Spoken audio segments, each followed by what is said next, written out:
Hey guys, welcome back to another video. Today we are looking at the Lucas Sheltron Season 1 lore to help you prepare for Season 2 and get a better understanding of what's going on because I'm really bad at storytelling. Our first plot point is Episode 3. Episode 3 kind of starts off with Shelton signing up for a top secret CIA project to remove the Sheltron personality from his head. It was a success. The CIA told Shelton that they would destroy it, but they ended up keeping the Sheltron memories. They used it as an experiment, made a humanoid robot, upload the Sheltron personalities into the robot, giving birth to Sheltron. Sheltron goes back into his flashback, showing off the gas mask guy, who was his creator, but he's also not named. He ends up holding Sheltron captive and trains him how to kill, basically making him become a hitman. He eventually gets his drip, the shades, the sweatshirt, the mask, and is forced to kill the Easter Bunny. He eventually fails, and Sheltron is forced to become a DJ, making sick beats in captivity and learning how to kill.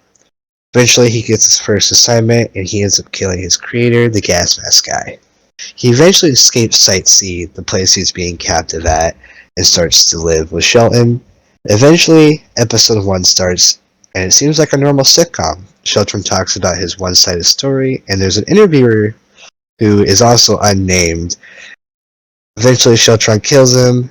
We later find out he works for the CIA to keep tabs on Sheltron. He put cameras up around the house, and eventually Sheltron takes them over.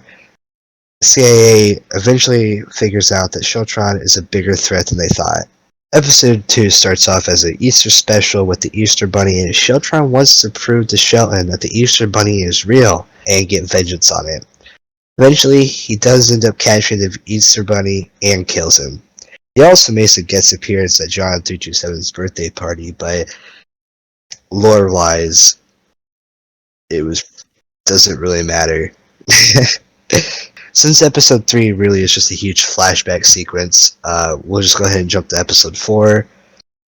Sheltron is contacted by a demon named Terry, and he makes a deal with him to protect him from the CIA. As a part of the deal, he has to remain peaceful and stay neutral, so he occupies himself by building a Lego set, because he does not know what else to do. The CIA soon, watching him through the cameras, realize Sheltron is not as big of a threat as they assumed, and he's weak at potentially, since he's not doing anything harmful. They send Jimmy, and he ends up getting trapped in the closet, and he gets his mask taken away from him.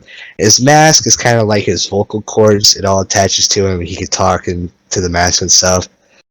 And without that, he's basically useless and can't really get help.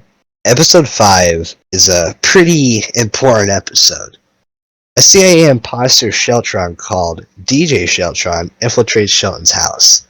Confusing him with his sudden kindness, DJ Sheltron feels like he's being watched and notices cameras, recognizing that Sheltron has hijacked them to remove the CIA's leak.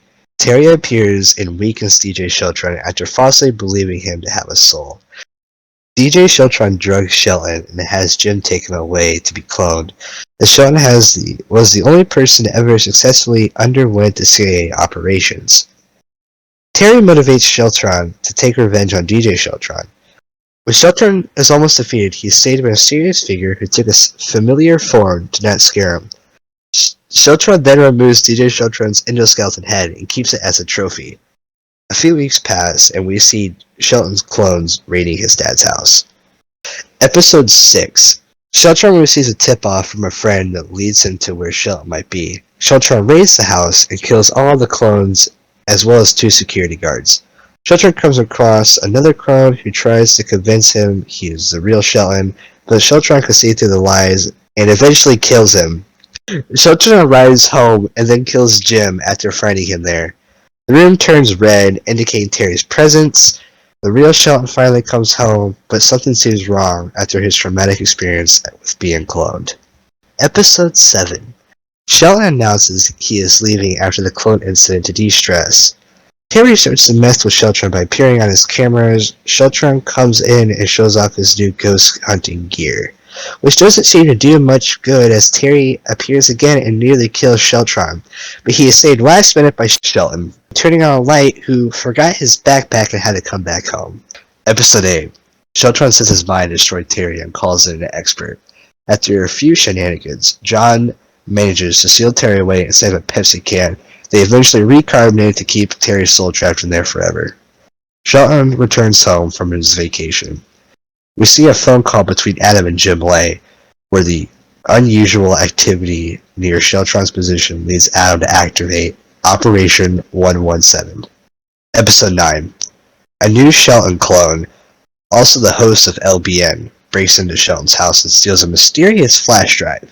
He is almost caught but manages to escape, returning the drive to the individual who asked him to take it, who then captures the clone. Shelton asks about someone being dragged down the street, and Shelton lets him know that there might be another clone of him. Episode 10, the finale to Season 1. Sheltron wishes everyone a Merry Christmas, and Shelton expresses that Sheltron is cleaning up his act. Sheltron convinces Shelton to get rid of the pills he has been taking since they are useless and have bad side effects.